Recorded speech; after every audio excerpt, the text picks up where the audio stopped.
ପ୍ରତିବାରେ ସ୍ୱାମୀର ସଂଜ୍ଞା କଣ ଦେଢ଼ ଘଣ୍ଟା ଅତି ଉଠି ଆଇଛି। ଦେଖନ୍ତୁ ମୋ କହିବା କଥା ସ୍ୱାମୀ ଗୋଟେ ଆଜିକା ଡେଟ୍ରେ ଏମିତି ଦ୍ରବ୍ୟ ସ୍ୱାମୀ ଗୋଟେ ଦ୍ରବ୍ୟ ସିଏ। ଆଚ୍ଛା ଆପଣଙ୍କର ସ୍ୱାମୀ ହେଇଛନ୍ତି? ହଁ ସ୍ୱାମୀ ନ ହେଇଥିଲେ ଆପଣଙ୍କର ଝିଅ କୋଉଠୁ ଆଇଲା? ଆଚ୍ଛା ଆପଣ ପ୍ରଥମେ ଯୋଉଦିନ ସ୍ୱାମୀ ହେଲେ ସେ ଦିନଟି ଆପଣଙ୍କର ମନେ ଅଛି? ଅବିସ୍ମରଣୀୟ ଦିନ କୋଉ ଦିନ ହେଇଥିଲା ଆପଣଙ୍କ ସ୍ୱାମୀ? ହଁ ସେ ଯାହା ଜଣାପଡୁଛି ତମ ଝିଅ ଚେହେରାରୁ ଶୀତ ଦିନିଆ ସ୍ୱାମୀ ହେଇଛନ୍ତି ଆଉ। ପ୍ରଥମ ସ୍ୱାମୀଟା ଆପଣ ଶୀତ ଦିନିଆ ହେଇଛନ୍ତି ନିଶ୍ଚିତ। ଆଚ୍ଛା ଝିଅଟିର ବୟସ କେତେ? ତା ହାଇଟ୍ କହୁଛି 17-18 ଭିତରେ ହବ। ଆଚ୍ଛା ଝିଅଟି ପାଠ ପଢିଛି କେତେ? କଥାବାର୍ତ୍ତା ଲାଗିଛି ସେ ଅଣ୍ଡର ମେଟ୍ରିକ ମେଟ୍ରିକ ପାସ୍ ହେଇଥିବ। ଆଉ ଗୋଟେ କାହିଁକି କହିଗଲୁ ନିଜେ ପଚାରିବୁ ନିଜେ ଉତ୍ତର କହିବୁ। ମୁଁ ଫୁଟ ଭଳିଆ ଠିଆ ହେଇଥିଲି। ତୋ ଘର କୋଉଥିରେ? ଆଚ୍ଛା ତମ ଘର କୋଉଠି? ନା ତମ ବେଶ ପୋଷାକରୁ ଜଣାପଡୁଛି ନିଶ୍ଚିତ ତମ ଘର ଗାଁରେ। ଆଚ୍ଛା ତମ ଗାଁ ନାଁ କଣ? କୁକୁଡ଼ା ଖୁଣ୍ଟି। ଆଚ୍ଛା ଗାଁ ନାଁ ଯଦି କୁକୁଡ଼ା ଖୁଣ୍ଟି ତମ ପୋଷ୍ଟ କୋଉଠି? ଷଣ୍ଢପୁର। ନିଶ୍ଚିତ ଷଣ୍ଢପୁର। ହଁ ଷଣ୍ଢପୁର। ଆଚ୍ଛା ତମ ଭାଇଆ?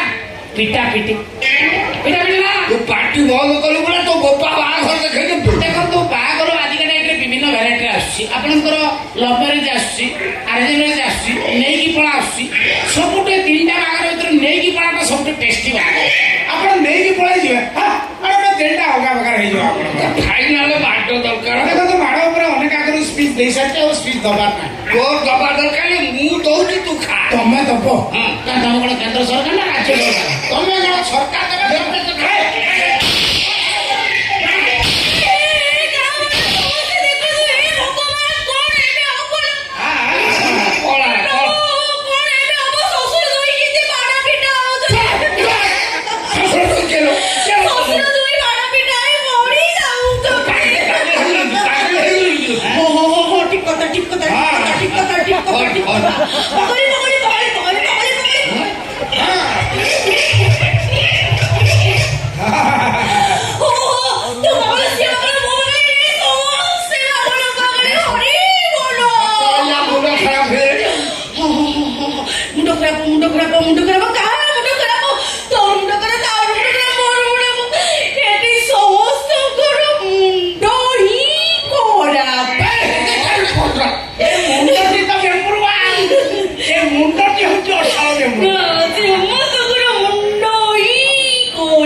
ଏଇ ପାଦ ଧୂଳି କଣ ସତର ଭାଇ ପାଦ ଧୂଳି ଚାଞ୍ଚି ନଉଛି ଦେଖନି ଗୋଳି ପକଉଛି ସେ କଣ କାହିଁକି ବାପା କଣ କାହିଁକି ତମେ ଏମିତି କଲ କଣ କଲି କାହିଁକି ମୋ ଜନ୍ମ ମତେ ଛାଡିକିରି ଆଉ ଗୋଟେ ବୋହୁ ନେଇକିରି ପଳେଇଲ ତମେ କିନ୍ତୁ ତୋର ଇଏ ବୋଉଟାର ପା ଟ୍ରାନ୍ସଫର ପଡିଗଲା କାହିଁକି ଏମିତି କଲ ବାପା ତା ମେନ କଥା ଅଏଲ ସର୍ଟ ହେଇଯାଏ ଟ୍ରାନ୍ସଫର ମୋ ପଡିଗଲା ବୋହୁ ପାଖରେ ଏମିତି କଣ ଅଭାବ ରହିଲା ଯେ ଆଉ ଗୋଟେ ମାଇକିରି ଧରିକିରି ରହିଲ କଥାଟା କିଛି ବୁଝୁନି ସେ ରିପେୟାରିଂ ପରିସ୍ଥିତିରେ ନଥିଲା ଆଉ କାହିଁକି ଏମିତି କଲ ବାପା କାହିଁକି ତମେ ଏମିତି କଲ କଣ ପାଇଁ ତମେ ଏମିତି କଲ ବାପା ମୁଁ ତମକୁ ସଫା ସଫା କହି ଦଉଛି ବାପା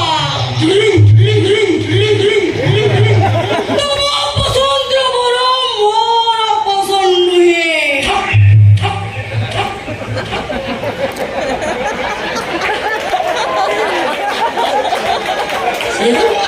ମୁଁ ଯାହାକୁ ପସନ୍ଦ କରିବି ତା ସହିତ ତମେ ବାହା ଦେବା ପାଇଁ ବାଧ୍ୟ ତମେ ବାହା ଦେବା ପାଇଁ ବାପା ତମେ ବାଧ୍ୟ ହେ ଇଏ କଥା ଗୁଡାକ ବୁଲେଇ ବକେଇକି ମତେ କହୁଛନ୍ତି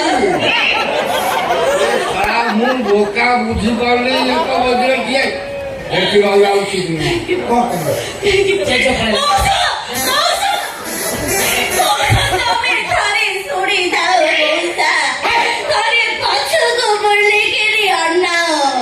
ସେମିତି ହଉଛି କାହିଁ ସେମିତି ହଉଛି ମୁଁ ତତେ ବାର ବାର କହୁଛି ଚାଲ ଆମେ ଘର ଛାଡି ପଳେଇବା ଲୁଚିକି ପଳେଇବା ମୁଁ ତ ସେଟା ଘରଟା ଠିକ କରିଛି ଆମେ ଯାଇକି ଆରାମସେ ରହିବା कितना गरम होता है गर्मी होता है यहाँ पे कितना गरम होता है ବେଶୀ ମୁଁ ଜାଣନ୍ତି ମତେ କହୁଛି ପଳେଇବା ତୋର ଅସୁବିଧା କଣ ହଉଛି ମୁଁ ଜାଣିପାରୁନି କିଛି ପଳେଇଲେ ଅସୁବିଧା କଣ ହଉଛି कौन कहलो तमे କାହିଁକି ବେଦିରେ ବସିକି ବାହାର କରି ଗୋଟେ ବେକାର ଲସ୍ କରିବି ବାପାକୁ कौन कहलो କଣ କହିବି पळिया कथा हाँ।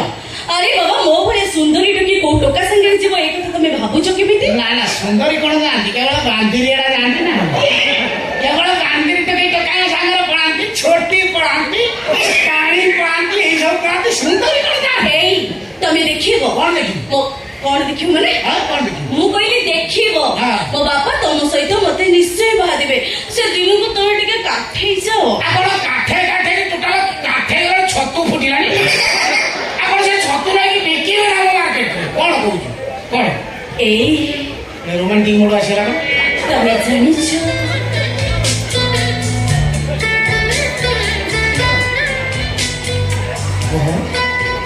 କାଲି ରାତିରେ ମୁଁ ତମକୁ ସ୍ୱପ୍ନ ଦେଖିଥିଲି ମତେ ମତେ তুমি ସ୍ୱପ୍ନ ଦେଖିଛ ମୋ ସ୍ୱପ୍ନରେ ତମେ ଆସିଥିଲ ଗାମୁଛା ପିନ୍ଧିକି ଯାଇଥିଲି ନା ସେମିତି ପ୍ୟାଣ୍ଟ ସାର୍ଟ କଣ ପିନ୍ଧିକି ଯାଇଥିଲି ଓହୋ ମୋ ସ୍ୱପ୍ନରେ ତମେ କାଲି ବଣ ବେଶରେ ଆସିଥିଲ ଆଚ୍ଛା ବହୁତ ସୁନ୍ଦର ବି ଦେଖାଯାଉଥିଲ ଆଚ୍ଛା। ତମ ମୁଣ୍ଡରେ ଟିପି ଟିପି ଚନ୍ଦନ ତମ ମୁଣ୍ଡରେ ଦୋଳ ମୁକୁଟ ଆଉ ତମ ହାତରେ ଗୋଟେ ଲମ୍ବା ଖଣ୍ଡା ମୋ ଖଣ୍ଡାକୁ ସପନରେ ଦେଖି ଯାଇଛୁ ଖୋଳ ମିଶା ଦେଖିଛୁ ନା ଟୋଟାଲ ବାହାରେ ଥିଲା ଦେଖିଛୁ ଓହୋ ଏବେ ବଣମାନେ ଧରୁନାହାନ୍ତି ବି ଏତେ ଖଣ୍ଡେ ଗୋଟେ ଖୋଳ ପଶିବ ତାର ଖୋଳ ଭିତରେ ଅଛି ତାପରେ ତାପରେ তুমি ବହୁତ ସୁନ୍ଦର ଦେଖାଉଥିଲ ତମ ବଡ ଗାଡି ବହୁତ ସୁନ୍ଦର ସଜା ହେଇଥିଲା କେଉଁ ଫଳରେ ସଞ୍ଜରୀ କେଣ୍ଡୁ ଫୁଲ ଆଚ୍ଛା ଆଚ୍ଛା କେଣ୍ଡୁରେ ସଜେଇଛ ବହୁତ ସୁନ୍ଦର ଦେଖାଉଥିଲ ଆଉ ତମ ବଡ ଗାଡି ଆଗରେ ବଡ ଯାତ୍ରୀ ମାନେ ମଦ ପିଇକିରି ଧୁମ୍ ନାଚୁଥିଲେ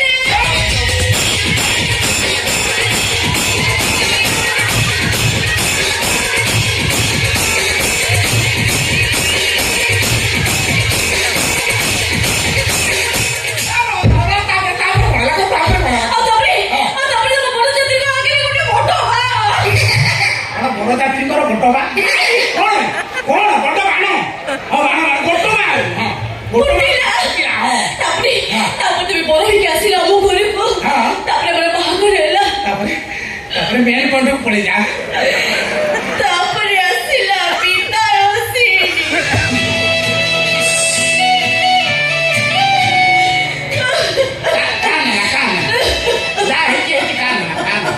ଯିବାକୁ ତ ପଡିବ ଆଉ କଣ କରିବା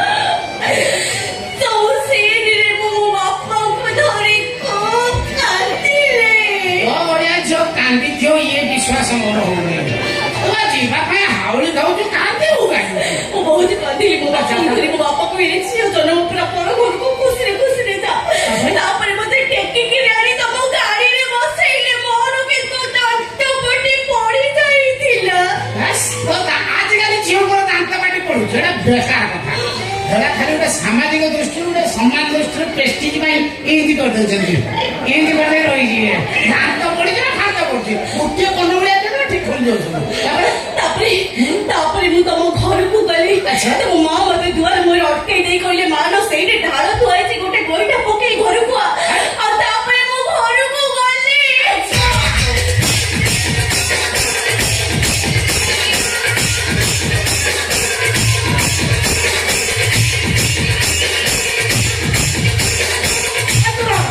ଆମ ଘରୁ ଗଲେ ମାନେ ମେନ୍ ଜାଗାକୁ ପଳା। ଆମ ଘରୁ ଗଲେ ମାନେ ମେନ୍ ପଏଣ୍ଟକୁ ଯା। ଲାଷ୍ଟ ୱାର୍ଡ କଥାଟା କହ। ଲାଷ୍ଟ ୱାର୍ଡ କଣ ହେଲା ମାନେ ପୋଲିଂ ବେଟିଂ ଏମିତି କଲେ ତମେ କଣ ଖୁସି ନୁହଁ? ନା ତୁ ସେ ମେନ୍ ପଏଣ୍ଟକୁ ଯା। ସେଇଠି କଣ ଦେଖିବୁ? 4 ଦିନ ପରେ ସେଟା କାଟି ଏଡିଟିଂ କରିଦେ। ଆଉ କିଛି କହିବା ଦରକାର ନାହିଁ। ମୁଁ ଆମ ଘରେ ପହଞ୍ଚି ଯାଇଛୁ 4 ଦିନ ରହିଛୁ ଆଉ ତାପରେ ଆସିଲା ବାସୁର ରାତି।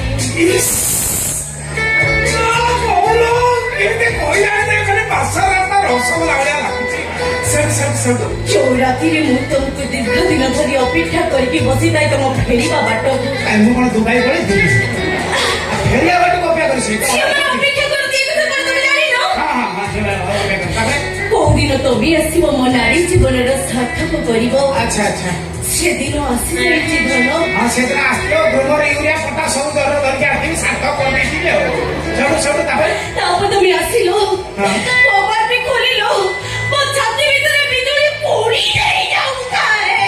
ବିଜୁଳି ପୋଡ଼ି ଦେଇ ଯାଉଥାଏ। ତାପରେ ମତେ କିନ୍ତୁ ଭାରି ଡର ଲାଗିଲା। ଖଣ୍ଡାକୁ ସପନ ଦେଖିଥିବା ଝିଅ ସେ ଆଉ ଡରିବ ସେ ନେଇ ଡରେଗା ଝିଅ। ତାପରେ ତମେ ଆସିଲ ମତେ କହିଲ ଧନ ଟିକେ ଓଢିନା ଟିକ ମୁଁ ତମ ପାଇଁ ଗୋଟେ ଭଲ ଉପହାର ଆଣିଛି। ଉପହାର ମତେ ନିଶ୍ଚିତ ମେଡିସିନ ଷ୍ଟୋରରୁ ଆଣିଥିବି। କଣ କଣ୍ଟା କରିଦେଲି ଉପହାର ଦେଲି ନଡ଼ିଆ। ଆଚ୍ଛା ନଡ଼ିଆ ପୋଡ଼ା ନଡ଼ିଆ ଅଧା ତମେ ଖାଇଲ ଆଉ ଅଧା ମୁଁ ଖାଇଲି। ତାପରେ ଅଧା କ୍ଷୀର ତମେ ପିଲା ଆଉ ଅଧା କ୍ଷୀର ମୁଁ ପିଲା ତାପରେ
ଚକ୍ର ଧରା ତ ଝିଅ ହଉଛି ମାନେ ଚକ୍ର ମାନେ କଣ ଶ୍ରୀକୃଷ୍ଣ ଆଉ ତ ଝିଅ ହଉଛି ରାଧା। ଏଇଟା ହଉଛି କୁଞ୍ଜବନ। ସେ ଯୁଗରେ ରାଧାକୃଷ୍ଣଙ୍କୁ ପାଇଲାନି। ଏଇ ଯୋଉ ରାଧାକୃଷ୍ଣଙ୍କୁ ପାଇକି ରହିବରେ ମୁକୁନ୍ଦି ଚୁତି ଆଇଛି।